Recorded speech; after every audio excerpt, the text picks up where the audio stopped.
This is Brain Ponderings with Mark Mattson, conversations with scientists at the forefront of brain research.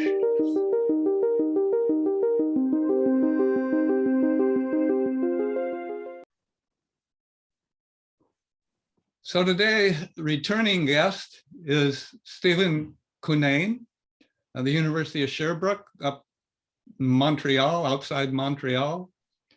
And he's, as you heard in the last podcast, some of his early work and still continuing interest is nutrition and brain development and evolution. But more recently, he's really focused a lot on the other end of life, aging and cognition during aging.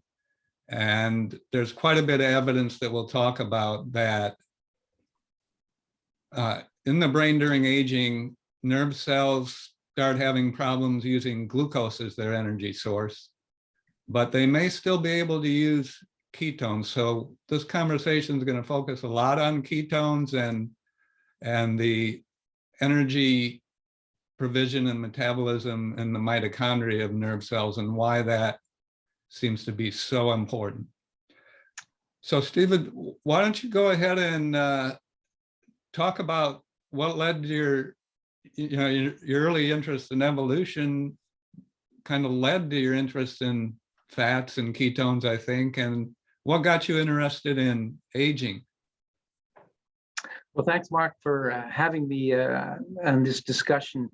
As I mentioned in the previous talk, my interest in brain development, ketones and brain development, led to working in aging because I was offered an opportunity. I was recruited to the University of Sherbrooke with what's called a Canada Research Chair, which is like a national scholarship.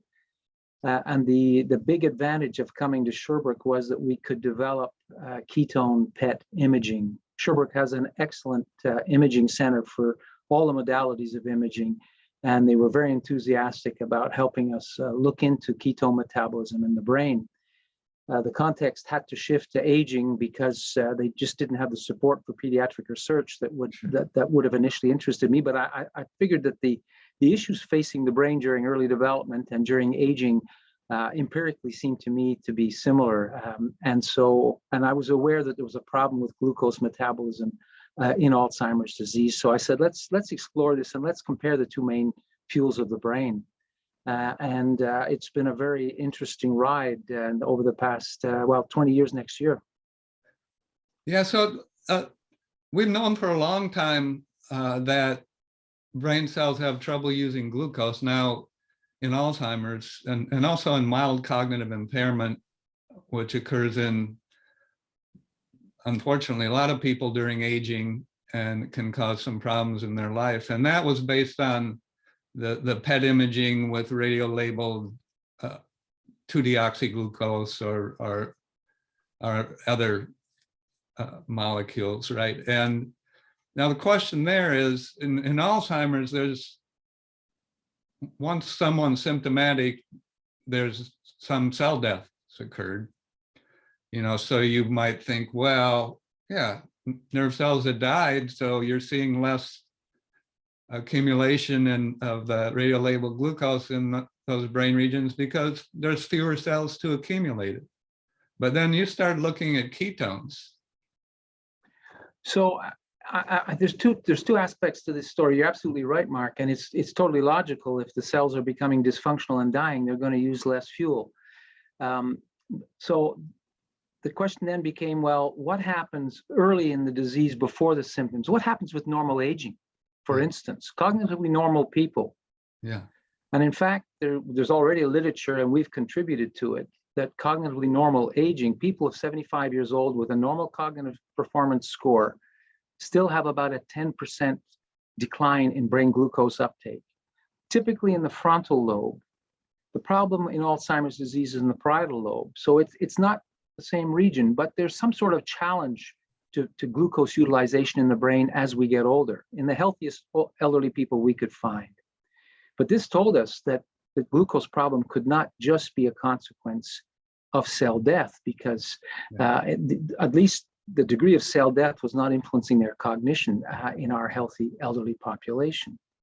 And the second question was, well, what about ketone metabolism? Ketones can supply the majority of brain fuel under certain circumstances, and nothing was known. And clearly, if the pattern was the same, whether in normal aging or in Alzheimer's disease, as it was for glucose, well, there would be not much we could do in terms of an alternative fuel to supply the brain. And the really exciting part was that we could not see any evidence for a problem with a change in ketone metabolism in healthy elderly MCI or in even moderately advanced Alzheimer's disease. We haven't studied the severe cases, so there could well be a problem with ketone metabolism in advanced Alzheimer's disease, but not in the early stages. Now, there are a lot of changes that are occurring throughout cells, throughout the body and brain during normal aging. And one of them is the accumulation of damage to molecules, mostly by free radicals. And the main source of free radicals in cells, including neurons, is the mitochondria. There's a free radical called superoxide radical that when oxygen is used in the electron transport chain process, there's a free radical produced, and that's normally removed. There are enzymes in the mitochondria. They're called superoxide dismutases. There are other antioxidant enzymes in the cells. So during aging, there may be problems with the mitochondria producing more free radicals. There may be problems in ability to remove the free radicals, but there's clearly increased accumulation and damage to DNA, proteins. And we did some work a long time ago, this in cultured nerve cells, and we put them under conditions that have some relevance to aging and Alzheimer's disease. We can impose an increase in free radical production in the cells various ways, including by exposing to this aggregating amyloid beta peptide that accumulates. And we found that when we expose them to oxidative stress, there's impaired ability for the neurons to take up glucose. And it's normally taken into the neurons by a membrane protein called a glucose transporter. And so the function of that glucose transporter seems to be compromised. Now, apparently, the function of and we actually haven't looked at this, the function of the transporter that transports the ketones into the cells, which is called a monocarboxylic acid transporter, MCT. In a little bit, you may talk about a different MCT. Well, unfortunately, the same acronym is used for anyway, very different things. And we're trying to figure out, I guess what I'm throwing out there is why glucose and not ketones, in terms of, is it that the cells are not getting the glucose, which seems apparently they're not getting the ketones, they're not getting into them, or is the glucose getting into the neurons and somehow not being utilized? Well, you're right, of course, that mitochondria are the main generator of free radicals, and mitochondria are certainly becoming damaged as we get older. So the risk of generating more oxidative stress in the brain goes up with age. That I think is incontrovertible. Yeah. Glucose, I think, per mole produces more free radicals than ketones do. Yeah. So there would be an advantage teleologically if you had the choice. And the brain, as you know, sort of has a metabolic switch, which we might talk about, and will utilize both of these fuels depending on when they're available. If the ketones are never available, then the brain is forced to use glucose. So one way it might protect itself is to try to reduce the glucose consumption. And that's going to cost you brain function at some point, but it's going to help reduce the oxidative stress associated with glucose metabolism and damaged mitochondria. So these are speculative points, of course, but even if the brain is presented with lots of ketones as an alternative, it still requires the mitochondria to produce the ATP. Yeah. So there's still going to be some oxidative stress. That's unavoidable. It might be less per gram of fuel consumed, but it's still going to be present. So I guess the question is how fast can the system cope with these free radicals? How easily can it quench these free radicals through superoxide dismutase, glutathione peroxidase, and on all the others that I don't know honestly a great deal about. And the evidence seems to suggest that the ketones are helping to support that quenching system, perhaps better than glucose, perhaps not. But their presence doesn't seem to make the problem worse. And so that seems to be the difference. You still need the mitochondria, whichever fuel you use. There's another really important aspect that emerged with the ketones, which is in contrast to glucose. So ketones can be a really good fuel for cells, but they also have signaling functions. They actually affect the expression of genes. They can turn on certain genes, which I think is really fascinating from a lot of perspectives. Evolutionarily, for example, as you know, we did a lot of work on fasting, effects of fasting on the brain, trying to understand what's going on in the nerve cells. And so, for example, you probably know Eric Verdin. Yes. Yeah. By reputation. He did a lot of, and still doing some work showing that the ketones, beta hydroxybutyrate, he focused on a lot, and we have too. I guess we should point that out. There are two, during fasting, fats, triglycerides in your fat cells are released into, are broken down into smaller fats called fatty acids, and those are released into the blood.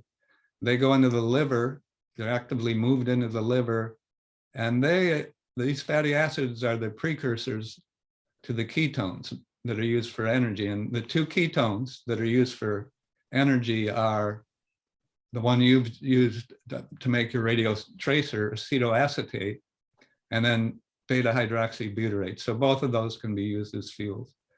And yeah, so what Eric Verdin showed was that these ketones can affect certain proteins in the nucleus that control gene expression. They're called histones. And actually, I had a recent podcast with Eric Nestler on the regulation of gene expression by these molecules that are called chromatin, and these histones and so on. Then picking up on Eric's work, who hadn't done much work in the brain, since we're working on the brain, we focused on neurons, and we found that beta hydroxybutyrate stimulates the production of a nerve cell growth factor called BDNF, brain-derived neurotrophic factor.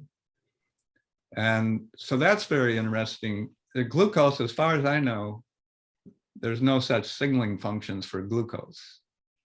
So in addition to the being really good source of energy and generating fewer free radicals with ketones compared to glucose, the ketones have these additional functions that I think have something to do with evolution, that the ketones are up in a kind of survival life or death situation where an animal hasn't been able to obtain food. And, their energy reserves are getting lower, their brain has to be working well. And probably somewhere in evolution, this, of course, by random mutation, you have some mutation that made the protein be affected by ketones and then the signaling. So I think that's kind of a fascinating aspect of the ketones as well. Absolutely.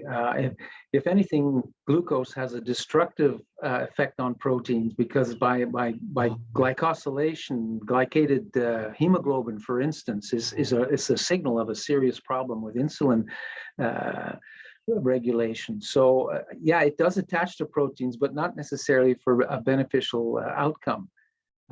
And I think that you allude to an aspect of ketones that goes beyond the fuel use for sure. It goes beyond their effect in the immune system, which might be helping to control the free radicals, the inflammasome and that sort of area, and alludes to something that's probably important during early development and comes back to haunt us during aging if we don't have the supply of ketones, which is this regulation of gene expression, which I'm sure is important part of their role during early brain development and getting sort of the infant brain on the right track in the first couple of years of life. And so in some ways, what we're trying to do with ketones as therapeutics in aging is to try to mimic the conditions that were present during early development, and hopefully we're seeing some beneficial outcomes. So I think there's all of those elements come together. It's not just a simple question of fuel. Now, I guess it's been a couple of years ago now, you were the lead author and kind of organized this review article for one of the Nature journals on brain energy rescue. Can you take some time to kind of give the highlights of that? There's a lot of information in there, but can you try to distill it down to kind of the key points why? And it's not just Alzheimer's disease, it turns out. This energy failure or problems with neurons getting enough energy applies to other neurological disorders. Absolutely. So it's a broad field, and there's about 26 authors, of whom I think you're also one of them, Mark. So this was a gathering of people in one place at a small meeting for 2 days. And it covered a lot of ground. Those 26 authors all contributed to the paper. So I don't have all the details at my fingertips. But the point was, to what extent do we see an issue with energy metabolism during brain aging that contributes to neurodegenerative disorders of various sorts?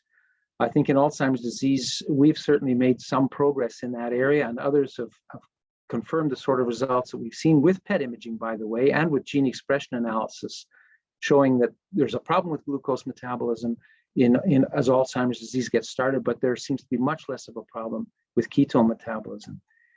And essentially the same idea applies in Parkinson's disease and Huntington and amyotrophic lateral sclerosis, with the exception that there's essentially, to my knowledge, no studies of brain ketone metabolism in those disorders yet. So people have established problems with glucose metabolism with PET imaging, and they've made some attempts to develop clinical trials, some of which have been open trials of shorter or longer duration, some of which are pilot trials. They've been published, but there's some with a ketogenic diet, some with a ketogenic supplement, some in the animal models. There's a lot of animal models of these disorders. And so the momentum suggests to us, at least those that were authors on this paper, that there's more work that can be done. And this is an encouraging field that is going to develop, but it still requires a lot of work. Yeah. It's going to require some PET imaging that it gets established elsewhere. We're in a small city here in Sherbrooke, and we certainly, even if we had limitless budget, we wouldn't be able to do a lot of work on these other disorders as well. So other people hopefully will set this technique up. The animal models are interesting, but as you know, it's often hard to get translation from animal models to human disease. So the clinical trials are important, and these disorders being cognitive, having a cognitive and behavioral component, most of them, there's a subjective element to evaluating the degree of that the disease has advanced. And the importance of that is that in order to test whether something is working, the patient needs to be blinded, the tester needs to be blinded, and it implies having a placebo as well. And placebo effects are important. I was just met with someone a couple of days ago who's got Parkinson's disease, and it's the disease in which he claims, at least, that the placebo effect is the strongest. So that's an obvious question of how do you overcome a strong placebo effect? I'm pleased that there's things that you can suggest to someone with Parkinson's that will help elevate their mood and perhaps calm their symptoms for some period of time. But in the end, the credibility of research in this field, or with any therapeutic in these disorders, is going to depend on having access to good placebos and controlled trials. And that is something that I hope will develop over the next decade or so. And to have biomarkers, which in theory, you know, the PET imaging with that you're doing could be used as a biomarker that you would intuitively think would be less subject to a placebo effect. Absolutely. Yeah. And it's a technique for the glucose, for the fluorodeoxyglucose tracer. The PET centers are all across the world. There's thousands of those images being acquired every day.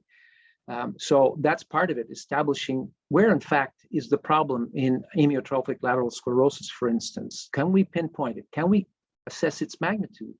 Because 98% of PET imaging today is done with an analysis that is called statistical parametric mapping, which means you get a color difference. Let's say this area is affected. Instead of being the orange to red color with the glucose really lighting up, it's yellow or maybe green. So you can visually see that pattern extremely easily. The question is, what is the magnitude of that problem? Statistically, it's clearly present, but without getting blood samples to evaluate the actual uptake of the tracer, it's very difficult to know whether that's a 5% difference, a 10% difference, a 20% difference. Okay. So what amount of material are we going to need to compensate for that low glucose? We now know what that number is in Alzheimer's. In fact, we've known about it for some time, because originally PET imaging was always done in a sort of quantitative way until the software was developed to make it a little simpler, but it made it a relative measure instead of an absolute measure. We didn't need the blood samples, which was easier on the patients and easier on the clinicians working with them. But in the end, we lose that critical piece of information. Yeah. So we need to keep in mind that that's part of solving the problem, is figuring out the amplitude of it, the magnitude of the problem, and having the placebo for the clinical studies like we've been able to do. But it's going to come. I think that there's so much momentum, there's so much enthusiasm, there's products available now that 5 years ago didn't exist. So I think the opportunity is there, and we need to seize it. Yeah, and I agree. The other, like Parkinson's disease, for example, which is the second most common neurodegenerative disorder, there's actually kind of very compelling evidence that there's mitochondrial problems in Parkinson's, and that's because genes have been identified in which mutations cause early onset inherited Parkinson's disease. And all of those, it turns out, essentially all of now there's more than, I don't know, there's 7 or 8 genes. They all have something to do with mitochondria and or the removal of dysfunctional mitochondria. There's a process called mitophagy where the cell recognizes that this mitochondria isn't working well, it's generating a lot of free radicals, and then this cell just moves that dysfunctional mitochondria to essentially an acid bath called the lysosome, in a process called autophagy. So, boy, I would expect that, yeah, that should be the next. Yeah, but I don't know who's going to do it with the ketones and glucose except for you. Nobody else is doing this, right? Well, we're doing a pilot trial actually right now in Parkinson's patients. We've got 3 people enrolled, and it's to look at a ketone salt with exercise during a 2-month intervention. Yeah. Can we in fact change the symptoms, and can we see whether the combination of exercise with the ketone supplement increases the availability of ketones to the brain? Because exercise alone increases ketone transport into the brain. In Alzheimer's disease, I presume we're going to see the same thing in Parkinson's, but perhaps not. That's why we're doing it. So yes, we are looking at it, but it's only a pilot trial. It won't show anything convincing about the clinical symptoms. But it's leading in the right direction. I think the question of the mitochondria and the replacement of mitochondria, I mean, it's a very interesting process because they're produced in the cell body, but they have to go all the way down to the other end of the cell, to the business end where the synapses are talking to each other and generating this chemical bridge between the synapses on the cell sending the message and the cell receiving it. That's where the mitochondria are dense. That's where they're getting destroyed. They have to be shipped back to get rid of them, and the new ones have to be shipped down. So the what's called the axonal integrity, the myelin integrity is a critical function, I think, of that processing of mitochondria. And we've seen on imaging that the myelin is actually has higher integrity, seems to be more intact, which I've no doubt has some role to play in the process of having better cognition in MCI, and probably related to generating more effective destroying the mitochondria that are failing more quickly and getting new ones in to replace them. That whole process of mitochondrial biogenesis, I'm speculating, is improved because the axons are more functional than they were beforehand. There's a lot of evidence that mitochondrial biogenesis is improved in response to exercise. In muscle cells, that's just fully 100% established. We had some evidence that's also true in neurons in the brain. So you said that the exercise increased the ketone movement into the brain. Is that a sustained effect after the exercise? You probably don't really have a. I don't know how long it lasts, Mark. We do the PET at the beginning of the trial, so we know their baseline values. They did the exercise 3 days a week for 2 months, and then we did it they did their last day of exercise today, and they had the PET scan today, and we see the difference. We never expected to see an increase in brain transport. So the capacity of the brain to take up the ketones goes up. The capacity to take up the glucose doesn't change. So there's a net benefit. And we were thinking, well, that would be wonderful to have more supply of ketones plus better transport should give us a stronger effect overall. So that's something that's improving. I guess the activity of the monocarboxylic acid transporter has increased. Something suggests that, but it's, PET imaging is indirect. It gives you an instant image of what's going on, but it doesn't tell you why or how. Yeah. And the people in that study, they were eating diets that had carbs. They weren't on ketogenic diets, right? No, they were on a normal diet.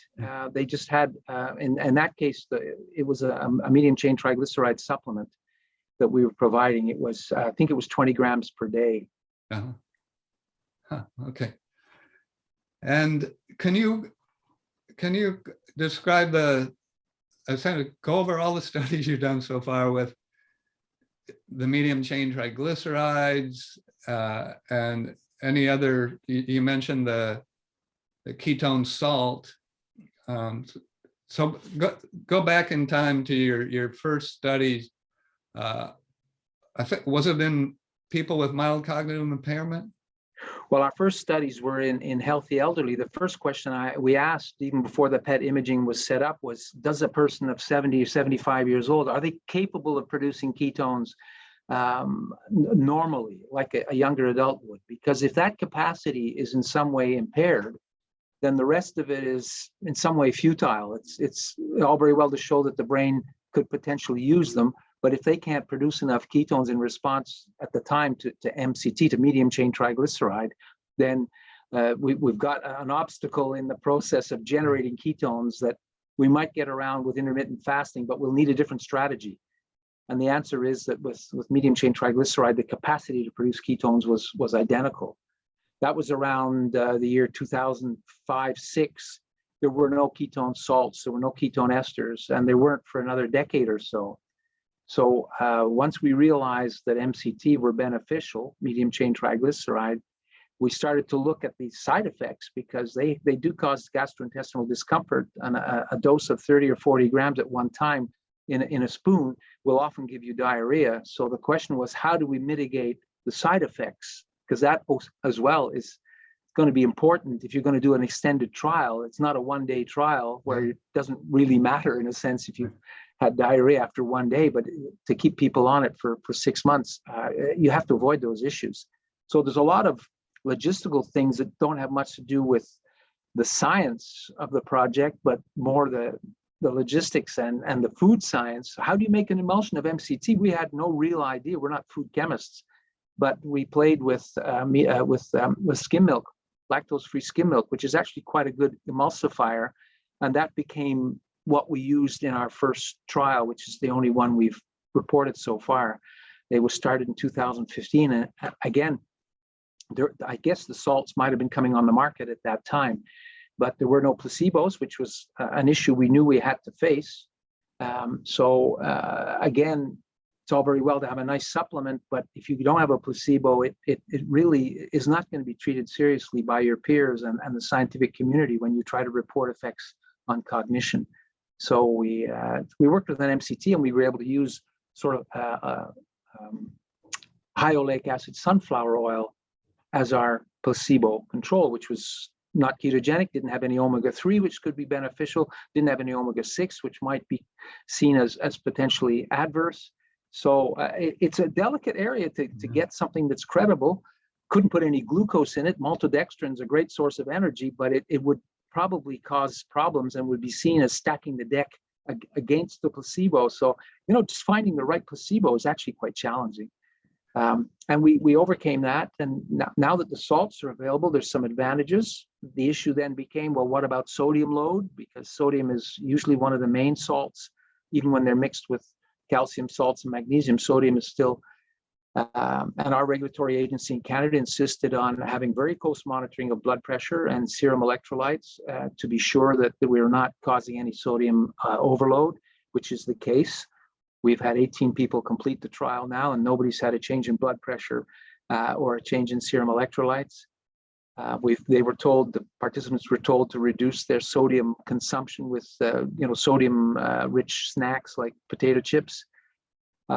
So we've had to be careful to make sure that we're not doing anything stupid, I guess, in the trial, and so far so good. Can you talk about the concentrations of ketones in the blood and someone who's eating carbs, someone who's on a ketogenic diet, someone who's taking MCT, someone who's taking ketone salt? I know with fasting, and this goes way back to Cahill's work, 48 hours of fasting, the ketones can get up to, say, 2 to 5 millimolar.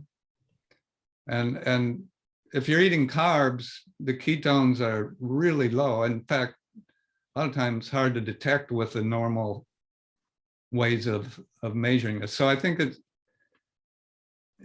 it's kind of interest to know. And you've shown that the amount of ketones in the blood correlates with the amount of ketones used by neurons in the brain, or by cells in the brain. So that's a critical point, actually, and very encouraging, because it's the opposite with glucose. So the main fuel of the brain is still glucose, and it doesn't matter whether you've just had a big bowl of ice cream. You're not going to get more glucose into the brain as a result. So that's because the brain cells determine their glucose uptake by the rate at which they need fuel to replace the ATP.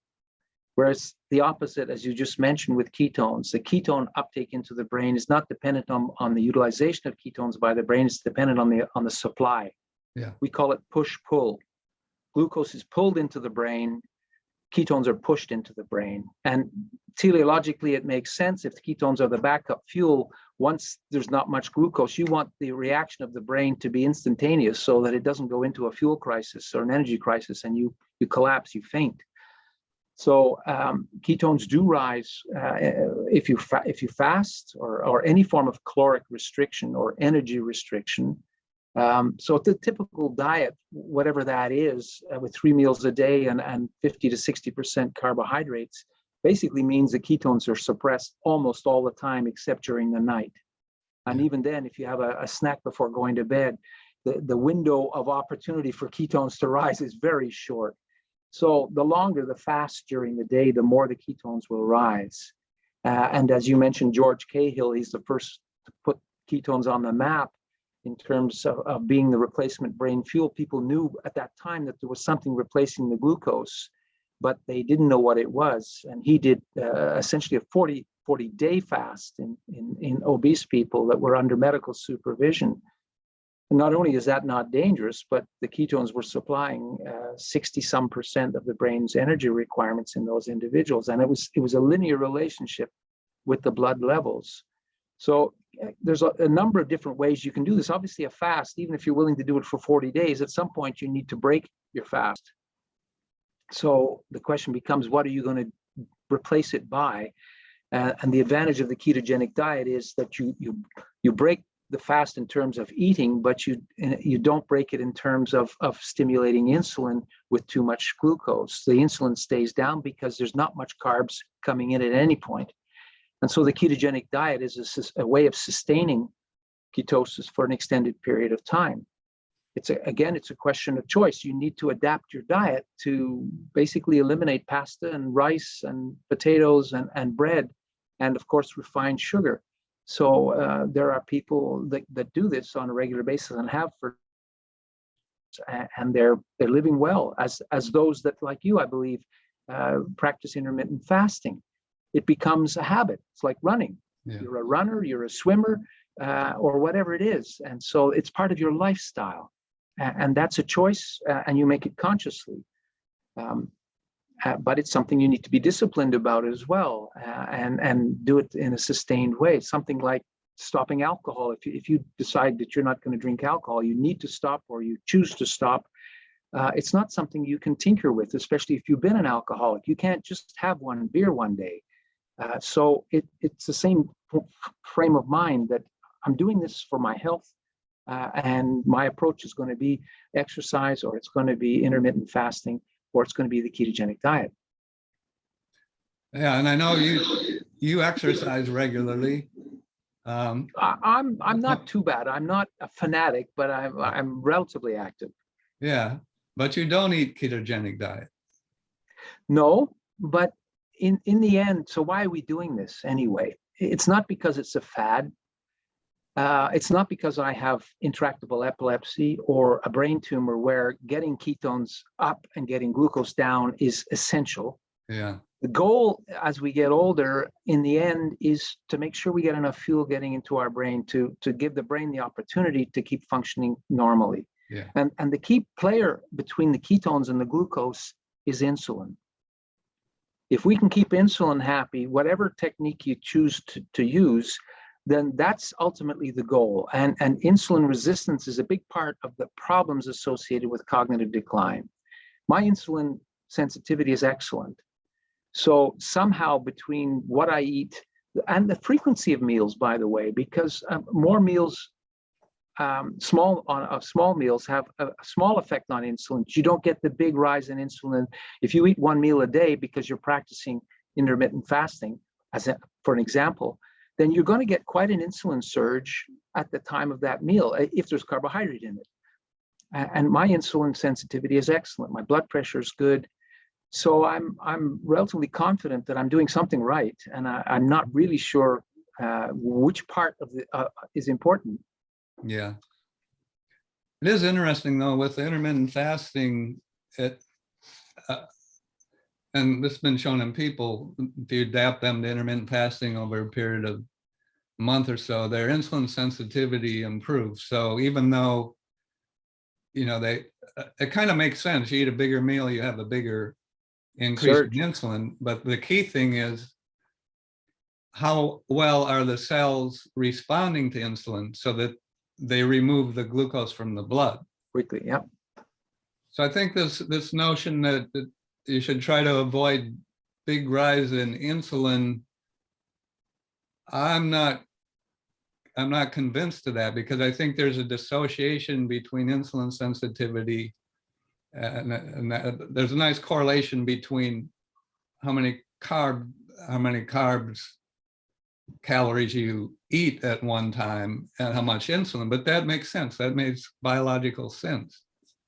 So, well, if the meal that you, let's say you eat 1 meal a day or 2 meals a day, if you're not eating much refined carbohydrate, then immediately there's a less demand for insulin anyway. yeah, So if you're still eating the veggies and some meat or cheese or fish, Yeah. whatever your choice is, but if the carb load is relatively limited, then the demand for insulin, and yeah, I totally agree that the insulin surge will be better controlled. So don't make ice cream your 1 meal a day, because Yeah. even if it's loaded with vitamins, your insulin is going to suffer. By the way, in the context of this, I think it's extremely important. I've heard this from a number of people who are serious about their brain metabolism and are serious about their exercise. You can't outrun insulin resistance if you're prone to type 2 diabetes as you get older. So exercise is important, but ultimately, as we get older, some people are more at risk of rising insulin resistance than others. And running alone is not a guarantee that you will control that, even if you're a marathon runner.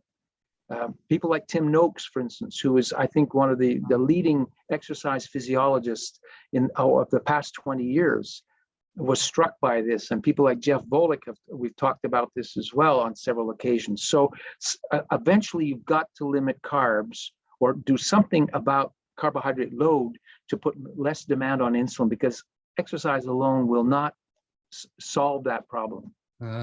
Okay. Yeah, I'm gonna have to switch. I probably eat too many carbs. They're all complex carbs. I don't eat any refined sugar. But. Well, the slow release is ultimately the goal. As you know, a glycemic index and complex carbs, if there's soluble fiber there that helps slow down the uptake of the glucose, then you're going to slow down the insulin response. And I think it's perfectly manageable. Yeah. Now, go ahead and talk about, you talked about just the one study where you're trying to work out how to have, in case of the MCT may cause some GI problems, and you had to figure out how to prepare it so it didn't, and so on. But talk about your work you published on mild cognitive impairment and what you're doing in Alzheimer's disease now. So the project you're talking about started in 2015 with funding from the Alzheimer's Association of the USA. And they agreed to fund a project which was a randomized controlled trial. So had a placebo and an active MCT drink, the one I mentioned that we made out of a skim milk, lactose-free skim milk emulsion.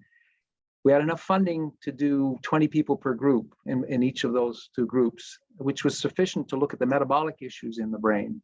We would know whether or not, to what extent there was a glucose problem, to what extent was there not a ketone problem, to what extent did the MCT change what we call the brain energy gap?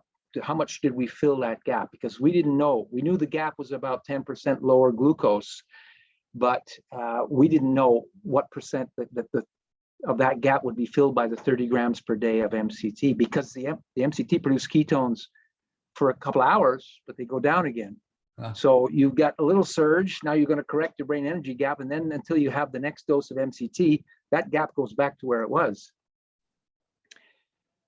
After the completion of the trial, the cognitive results were quite encouraging, but we knew they weren't convincing. At 20 people per group, it's hard to be convincing about memory effects, about executive function, and so on. And at that time, we had developed a collaboration with Nestle Health Science in Switzerland, and they said that they offered us the budget to double the sample size, because we couldn't go back to the Alzheimer's Association to get more funding for this. So as the first part of the trial was winding down, they agreed to fund an extension of it to double the sample size. We didn't do any more imaging because some people sort of declined to participate because of the complexity of the imaging. And we said, well, we've got enough data for the imaging anyway. What we need is the cognitive results. So we continued to make this exactly the same emulsion as we had done before. And we got the numbers up to 40 per group, or 39 and 44 actually at the end. And that showed, compared to placebo, that we had a distinct effect in 3 of the 5 major cognitive domains: memory, executive function, and language. We had the PET imaging to show that there was an effect on global brain energy status, and that the improvement in those three areas, cognitive areas, was directly related to the improvement in energy status. So we had a chance to show that there's a mechanistic link between that energy gap and reducing that energy gap and the cognitive benefit. With the functional imaging and the diffusion imaging that we did as well, the beginning and at the end, we demonstrated that with diffusion imaging that the white matter was taking up the ketones as well. So it's intuitively obvious the neurons would be as well, but the myelin, the white matter, in fact, some of the imagers were actually surprised to learn that this is a metabolically active tissue. These tracks of white matter are quite metabolically active, not as active as gray matter, but they are, and they can take up ketones very effectively. And the study showed that processing speed, your ability to rapidly treat information that you're making decision, do I put on the brakes or not right now, how fast you react, was directly related to the ketone uptake in the white matter specifically. But we didn't see that relationship with global ketone uptake in the brain, but in the white matter, yes. So that's the fourth domain. And the fifth domain is attention. And attention was affected by the functional in the imaging, in the network that sort of is responsible for regulating attention, which is called the dorsal attention network. And the functional activity in the dorsal attention network was linearly related to ketone uptake in that network. So we're combining three types of imaging to assess elements that you can't necessarily see globally, but once you tease it apart, these relationships show up. They're masked. They don't appear for the white matter or for the functional connectivity unless you have ways of probing those parts of the brain specifically. So we're pretty excited about this, and it led to doing a new study with, again, funding from the Alzheimer Association, saying, okay, well, that worked really well. You've got cognitive improvement in 5 areas of the cognitive domains, but you've only actually corrected the brain energy deficit by 30 to 35%, which is not bad. No. But if we had a supplement that allowed us to correct it even more, would we see a stronger effect on these cognitive domains? This is all in mild cognitive impairment, in which the problem is actually fairly small. So that's what we're doing now. We've got a placebo for the ketone salt, which is about 30 to 40% more, generates more ketones in the blood, 30 to 40% more ketones in the blood. And we're repeating that study right now. So the salt is coming from Nestle Health Science and the funding from the Alzheimer Association, and that project is about almost halfway through now. So we're got to wait till the end to see what the cognitive results are, but it's late in next year in 2023 we should have some results. Well, the late Richard Beach drew my attention to the potential therapeutic effects of elevating ketones, and as you know, he developed this ketone ester many years ago and did some work in cell culture and animal models suggesting it had beneficial effects on the brain. Then he had I think he was a postdoc with him, came up to my lab, and we gave our Alzheimer's mice, and these are mice that have accumulation of the amyloid beta peptide and this neurofibrillary tangle like tau pathology that accumulates in an age-dependent manner. And then they have cognitive problems. And we supplemented their food with this ketone ester. And then over a period of many months, we looked at their cognition, and then we ultimately killed them and looked at their brains. But the bottom line was that the ketone ester definitely had beneficial effects. And then, as of course, Stephen, you know this story as well as I, but he also collaborated with Karen Clark at Oxford, who's focuses on exercise physiology and performance. And she found first in rats and then in elite British cyclists that if they take this ketone ester, it improves their endurance. And the ketone ester increase it. You apparently can, in the data, increase the blood ketones up to say 5 millimolar. Yeah. I don't think that happens with MCT or even the ketone salt. Is that right? No, the doses would make it uncomfortable for you to get to 5 millimolar ketones for sure. Both have been pioneers. I've met them both. I admire the work they've done and the work you've done with them. And in fact, it in some ways it breaks the old adage that the animal models never translate to human disease, because in fact, we're seeing some consistency in some of the transgenic Alzheimer mice compared to what we see clinically, which is very encouraging and very rewarding. We were going to do our current study with the ketone ester, in fact, but the stumbling block was that we could not get the placebo. And that was what we were funded to do, and that's what I insisted on. So it depended on that, and that's part of the dynamics of the field right now. That's something that is going to make the clinical studies more credible if people are able to do the placebo as well. But commercially, it's not an interesting prospect for a small startup company to make a placebo that no one wants to buy, of course. So it's an investment in research results, but the ketone ester is very bitter as well. Well, it's an acid, right? Yeah, I guess that would make it sour if it was the acid, but as the ester, it's still a very bitter molecule. And we were actually moderately concerned that we might not get people taking it for 6 months. But that's a moot point now because we haven't been able to work with it. So those studies are interesting, and ultimately, I think one of these products will end up becoming, get the magic of being palatable and having supported results from clinical studies, and it will become available for this purpose, I'm sure, soon. Yeah, the key thing is, for example, for just the general public and particularly people as they're getting older, the concept of taking a ketone ester or something long-term. One key issue is price. The commercially available ketone esters, it's prohibitive to be taken it every day. Well, it's not commercially viable yet. But, Mark, looking beyond these sort of products, they're going to be beneficial. But I think there's a limit. It's still a concept a little bit in the heads of some people that it's a magic bullet. And if I just take the right supplement, even if budget's not an issue or taste is not an issue, I can protect myself if I take X, whether it's a statin or whatever it is. It doesn't change the importance of social interactions as we get older. It doesn't change the importance of insulin resistance as we get older.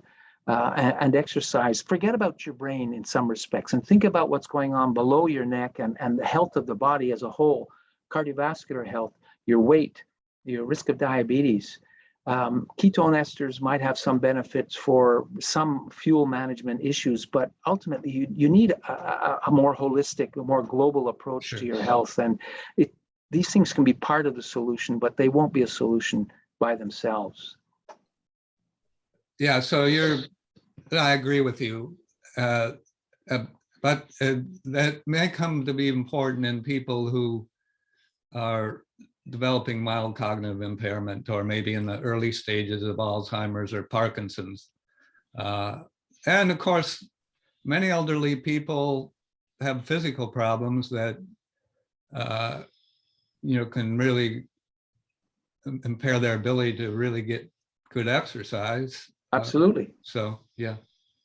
And it's better than nothing. It's like taking an omega-3 capsule as opposed to eating fish. If that's the only way you're going to get it, it's better than nothing for sure. Yeah. Yeah. So Dimitrios Kapagiannis, who he used to be under me when I was lab chief at National Institute on Aging. He's a neurologist. He is planning a trial of the ketone ester. Yeah, I saw the description of it that was published recently. Yeah.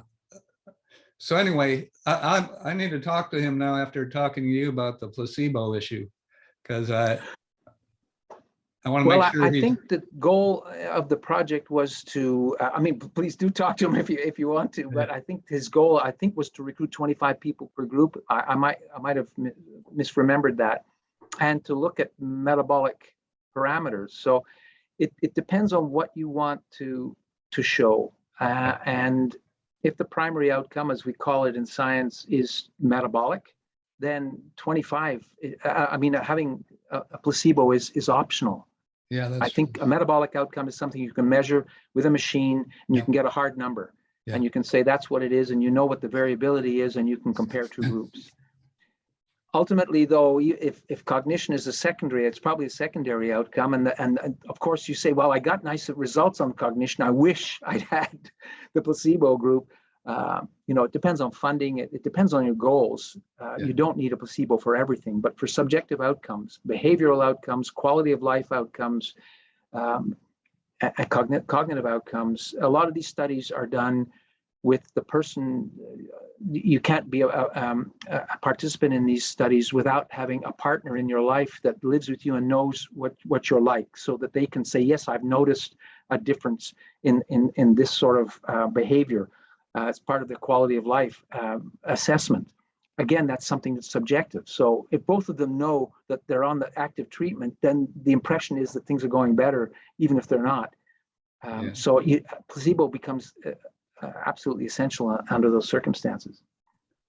And I want to mention that, so you mentioned functional magnetic resonance imaging, which essentially it's measuring blood flow, but it turns out the blood flow is pretty much directly related to the activity state of the neurons. So neurons are more active, they need more energy and oxygen. So there's this mechanism that couples the activity in the neurons to the blood flow to that area. Right. And it turns out the ketones, and early on you briefly mentioned epilepsy. So it's been known for a long time that ketogenic diets can suppress seizures in people with epilepsy. 100 years now. Yeah. And so we've done a little bit of work related to that, looking at, actually we did several studies. First, with intermittent fasting, we found that when we adapt mice to intermittent fasting, what happens is there's kind of a quieting of, or a better regulation of neural network activity. So the main inhibitory neurotransmitter in the brain is called GABA. And we found that there's increased GABA activity. So it's kind of preventing the excitability from getting out of control and keeping it within normal limits.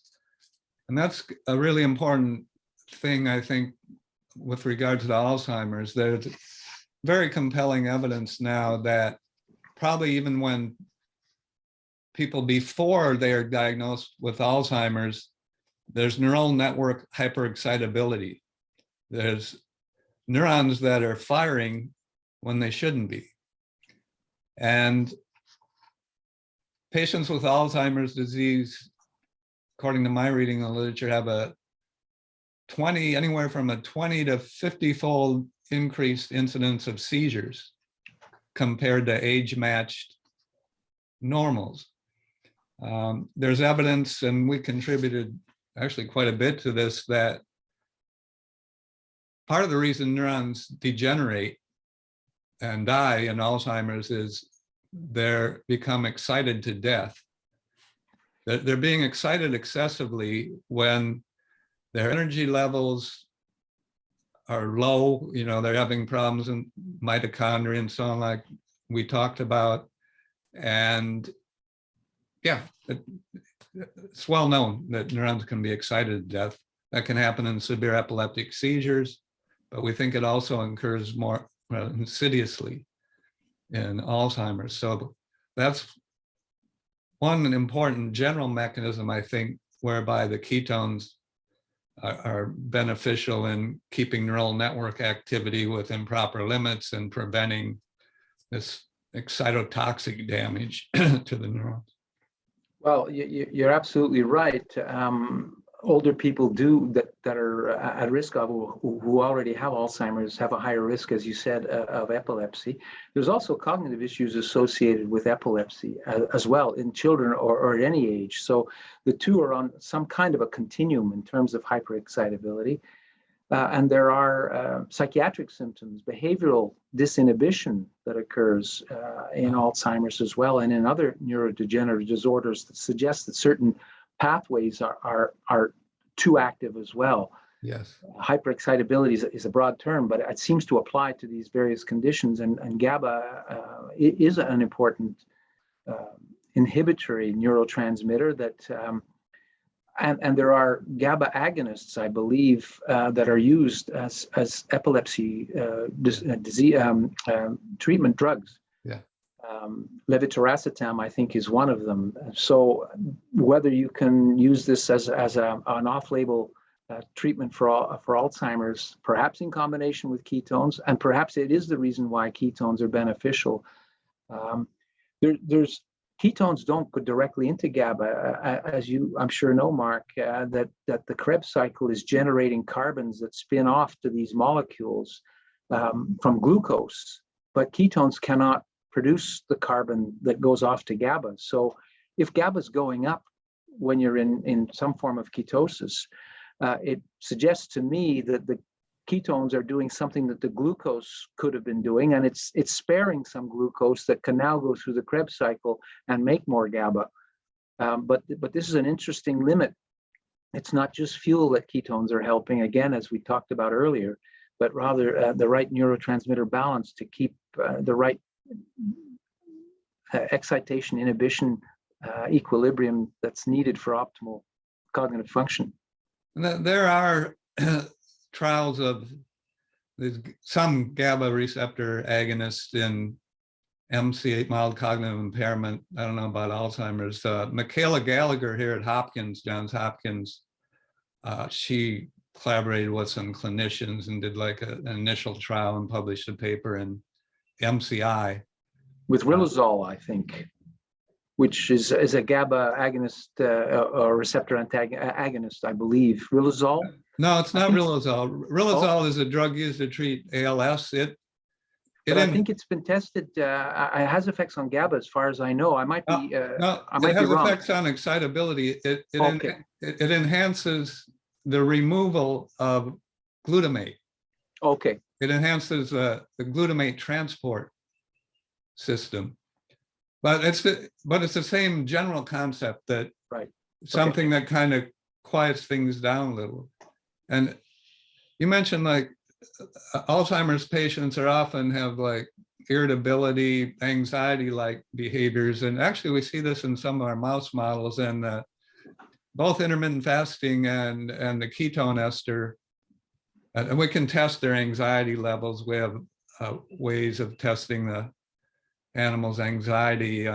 Simple way is we just have a box, 4 walls, and mice and rats, they don't like to be out in open spaces because a hawk might swoop down on them and grab them and fly away. So that if you have a mouse or rat in a box, they stay around the edges because they're kind of anxious, right? But if you give them the ketone ester or adapt them to intermittent fasting, they spend more time in the middle. They're apparently less anxious and more curious. Of course, get a little reckless. Well, in the wild, that may not be beneficial, but I guess the point is that elevating ketones, in theory, should reduce anxiety levels too. And you mentioned the exercise increases the ketone movement. And exercise is a great anti-anxiety and antidepressant, and there could be some role for the ketones. I mentioned we found that one of the ketones, beta hydroxybutyrate, increases BDNF, BDNF, it's well established, it mediates the antidepressant effects of electroconvulsive shock. The most commonly used antidepressant drugs, the serotonin reuptake inhibitors. And exercise robustly increases BDNF levels. So all this seems kind of be tied together. Absolutely. Yeah. Yep. Part cell signaling, it's fuel replacement, it's keeping insulin happy. There's there's a bunch of things coming together. The brain wouldn't have evolved, coming back to our previous conversation, if it depended on sort of one thing for it to evolve and get larger over the past 2 million years. There's a bunch of things that had to come together, and ketones, I think, were part of that process that facilitated it, especially during early development. Yeah. This is great. And so right now, what studies are you doing right now? So we're completing the ketone salt. It's called the BREAK-AD trial. So the ketone salt versus placebo. That's ongoing, 6-month study. It's going to finish late next year. And we've just started a pilot study in Parkinson's and in Alzheimer patients, 10 per group. So it's a small number of participants doing exercise plus ketone salt. The last exercise study we did in Alzheimer's disease took us 7 years to complete, to get 10 people through it. So I hope we can do this a little more effectively, but it was hard to get full data on 10 people. It was very, very slow. And we're looking at heart function.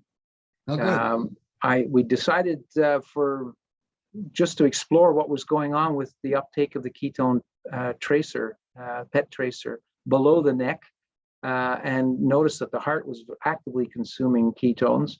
So we're starting exploratory trials to see what's the physiology of this, what makes it go up, what makes it go down in relation to heart function in healthy individuals.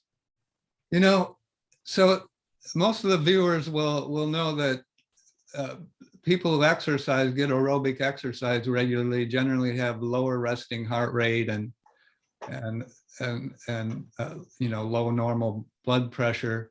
Right. And it's well known that the reason is that the exercise enhances the activity of what's called the parasympathetic nervous system, which is essentially nerve cells in the brainstem that use the neurotransmitter acetylcholine.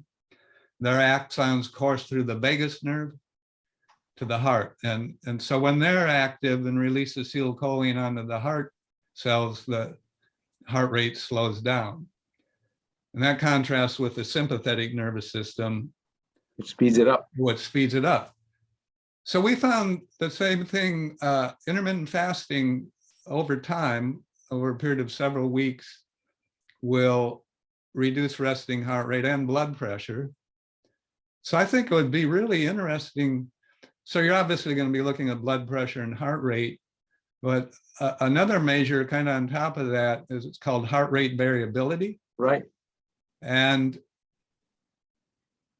heart rate variability is the variability in the time interval between individual beats.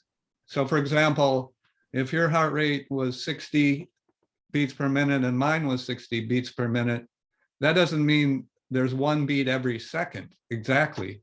It could be 1.1, 0.8, 1.2. And it turns out that high heart rate variability is an indicator of the adaptability of the heart, its ability to adapt to stress such as a stress. So as soon as you start going up the stairs, its ability to react and pump the blood is dependent on its variability. Right? So you're going to look at heart rate variability? I don't think we are in the first study. I mean, there's these devices you can wear on your finger now where you can monitor this non-invasively 24/7, and it's a great device. Yet, no, it's not the case yet, but we will, I'm sure. Yeah. Ultimately, the brain depends on the function of the heart, and diabetes is a big risk factor for cardiovascular health, but it's also a big risk factor for brain health and Alzheimer's disease. So ultimately, the two are tied together. And it would be it makes it, to us, it's logical that we explore something below the neck as well. And we're starting with the heart. Yeah. I'd just like to mention a study that we started, and actually it's Dimitrios Kapagiannis. He's the principal investigator. I helped him design the study. And so we started this 5 years ago, looking at whether intermittent fasting, and in this study, the intermittent fasting group, they had 2 consecutive days a week. They ate only 500 calories. So on those 2 days, actually the ketones are up because 500 calories isn't enough to. Right. And so we have that group and then a control group that just gets advice for healthy eating. But the key thing is the subjects are between the ages of 55 and 70. They have obesity and they have insulin resistance. And so they're randomly assigned to these 2 groups, intermittent fasting and control. And then at baseline, he's doing battery of cognitive tests, probably a lot of the same ones you do, and functional MRI. And he's doing spinal taps on the subjects that will agree to it, which turns out to be about half of them. And it was a total of 40 subjects. He finally got COVID, really, they put it back 2 years. Yeah. And, but finally, he's got the last subjects through. So those findings, he'll be getting the data together and we'll see what happens.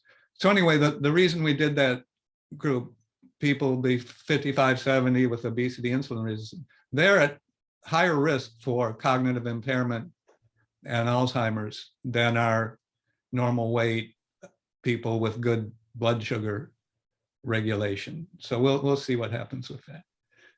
Well, absolutely, very, very interesting, because does that type of intervention actually impact on cognitive performance and functional imaging results? So, have you published anything of that yet, or it's all waiting the final person to complete, I guess? Well, nothing I can say yet. Right. There's some. I'm smiling, so it looks so like some encouragement. That's great. Some encouragement, yeah. Good for you. Well, we look forward to seeing those results. Yeah. Okay, but anyway, I think this is an exciting time for this kind of research. It's moving to humans, and there's a lot of interest. It used to be that it was hard to get people interested in this kind of things. There aren't any drug companies behind it, right? So you're not going to get, which may be actually a good thing, drug companies to support the trial, which, yeah, that can actually be a good thing, right? Because there's no potential for influence of the companies on the. Well, it's hard to make money, I think, as well. There's no drug involved. There's no intellectual property. There's no patent, with certain exceptions. So it's hard to stimulate interest. And in the Alzheimer field, and perhaps in the Parkinson field, there's been a perception that everything was dependent on correcting amyloid. And I think there's less and less belief in that idea. The biomarkers are still being chased after very actively, but time will tell. There may be some drugs that treat amyloid that would be more effective if we were taking care of the brain energy problem, because ultimately that approach does something for amyloid load. That much is clear, and maybe the limit then is, well, nothing produce more energy in the brain, so you didn't solve a major part of the problem. So we'll see whether there's some way that collaboration to assess combined interventions like that could be applied at some point. Yeah, but the failures of the amyloid antibodies, I think finally, there's a switch now in funding. There's a movement of much more funding from the NIH, particularly National Institute on Aging, on other approaches from the clinical perspective. So for example, intermittent fasting, it wasn't NIH, it was another institute, put out a request for applications for clinical studies with intermittent fasting. So that's, unfortunately, things evolve very slowly, and you have to try certain things, see if they Well, work. proof of concept is there. The fact that if you are going to do a clinical study and you know you need a placebo, the evidence is, we've published some evidence showing that that placebo is available if they contact people like Nestle Health Science and perhaps other companies. So the elements are coming together, and money is obviously a big factor, but it's not the only factor. The Yeah. credibility, the proof of concept is starting to get more and more solid with various types of interventions. So the coherent thing that brings them all together is the ketones. And so maybe someone will do an intermittent fasting times keto diet at some point. And, Yeah. why not? Yeah. Great. Yeah, good. Exciting times. It's good to end on a positive note. Actually, most all of this is positive. Absolutely, it is. We've been very fortunate to have those elements come together and to make some progress. And I'm thrilled that there are others that are running with it now as well. And our results have been replicated elsewhere, which is obviously the thing that scientists appreciate the most. And so it takes time, but it's moving forward. 5 years ago, we wouldn't have had the same conversation. So it's good. Yeah, thinking that, 20, 30 years from now, people look back on your work as kind of a key thing that set in motion that a lot of the human studies. And this radio-labeled acetoacetate. Now, the problem with a lot of these radio-labeled compounds is they have like rapid decay of the radioactivity. Which and is the so case with ours. Right. So do you know if any other, you're the only place in the world doing that, right? Well, we weren't the first to do it. Oh, you weren't?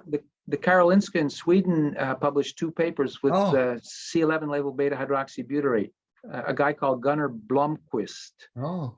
But they didn't continue. In fact, I consulted him when I got to Sherbrooke about setting it up, and he said, you're too late in the sense that I've just retired and I'm not really going to be able. We disbanded that project in our lab. But Suzanne Kraft is the other person who has done ketone PET. She's at Wake Forest University in Winston-Salem, North Carolina. Yeah. And she consulted with us, and we got together about the radiochemistry, and she's running it in an NIH-funded trial, published the synthesis paper and the preliminary results in neurobiology of aging last year, essentially showing the same thing as we have. So that's 2. With $150,000 to $200,000, an experienced PET center with radiochemistry on site can set this up, which is it's a sum of money, but it's not that much compared to setting up any other method. It's the same sort of numbers, a year and $200,000, and you're in business. It's not difficult radiochemistry. And the advantage of this short-lived isotope is that you can do the 2 tracers one after another. Yeah. We couldn't do the FDG first because the radioactivity decay takes too long, but we can do the ketone first, rapid decay afterwards, get the next image from the same person at the same time. They're still there at the PET center. So physiologically, they're in the same state, and they're absolutely comparable PET scans. It definitely can be done. I don't know whether somebody will end up trying to label ketones with a long-lived isotope like fluorine, but there's going to be a lot of validation work to do before that can be done. And you lose the critical advantage of being able to demonstrate that the problem with FDG was present, which it confirms that the person's brain is functioning as we expected, or not functioning as we expected, and gives you that critical reference. If we'd only published ketone results in Alzheimer's disease, people would say, yeah, but maybe they were normal. Maybe there wasn't the problem with FDG. And we know in each one of these cases, in 400 scans we've done now, that we have both. It's so it's good. And maybe just to add one additional point, what in thinking about these data and going back over secondary analysis that we're thinking about doing, my assumption had been that since there's a problem with normal aging, with glucose, mostly in the frontal cortex, and a mild problem in mild cognitive impairment with glucose in the same area as in Alzheimer's disease, I expected naively that all of our MCIs were going to have a problem with glucose uptake in the brain. I figured it was a sort of a guarantee. It's not the case. Huh. About a third of them have a normal glucose uptake, but they're still responding to the ketogenic supplement. So it suggests that fuel is a part of the problem, but maybe it's mitochondrial biogenesis, maybe it's the inflammasome, maybe it's those histones we were talking about and BDNF. We shouldn't put all our money on one horse. And we need to explore. We need people who can explore these other aspects. We've explored one of them, but we now realize that it's probably more complex than we thought. Yeah, that's interesting. My father, it's an interesting story. So unfortunately, my mom died at a fairly young age, 67. She was a chain smoker and overweight and had hypertension. But anyway, she had a lot of arthritis, and she was on prednisone for a long time for arthritis. And anyway, she had a knee joint replacement. Then she got a bacterial infection and sepsis, and then died shortly after. So we were on a farm. So then after that, and us kids were all gone by then. So my father was living alone. He was about the same age, 70 years old, living alone. And then when he was in his early 80s, it became clear he was having cognitive problems. On a phone conversation, at the beginning, he'd ask me a question. Then a minute later, he'd ask me the same question he already asked me, which is a indicator. So we had him see Ron Peterson at the Mayo Clinic. So I'm from Rochester, Minnesota. So our farm was outside of Rochester, Minnesota. I actually went to Mayo High School. There's a high school, the Mayo Clinic's in Rochester. There's also a Mayo High School. But anyway, so Ron Peterson was Ronald Reagan's doctor. And I've known him for a long time because he works on MCI and Alzheimer's. And so he diagnosed my father with probable Alzheimer's disease. And then over the next 8 years, he kind of progressively declined, and they did MRI, and his hippocampus, this brain region that's critical for learning and memory, got smaller and smaller. And he passed away at 90 years old. And then he was in their Alzheimer's Research Center program. So, he donated his brain, and they cut it in slices and looked at it. And lo and behold, he didn't have a tremendous amount of amyloid. But he had massive loss of neurons in the hippocampus. Atrophy, yeah. Atrophy. And it turns out about 25% of people who are diagnosed with probable Alzheimer's disease, when they look at autopsy, they don't have enough amyloid or tau to meet the it's actually arbitrary. The threshold, yeah. Threshold for Alzheimer's.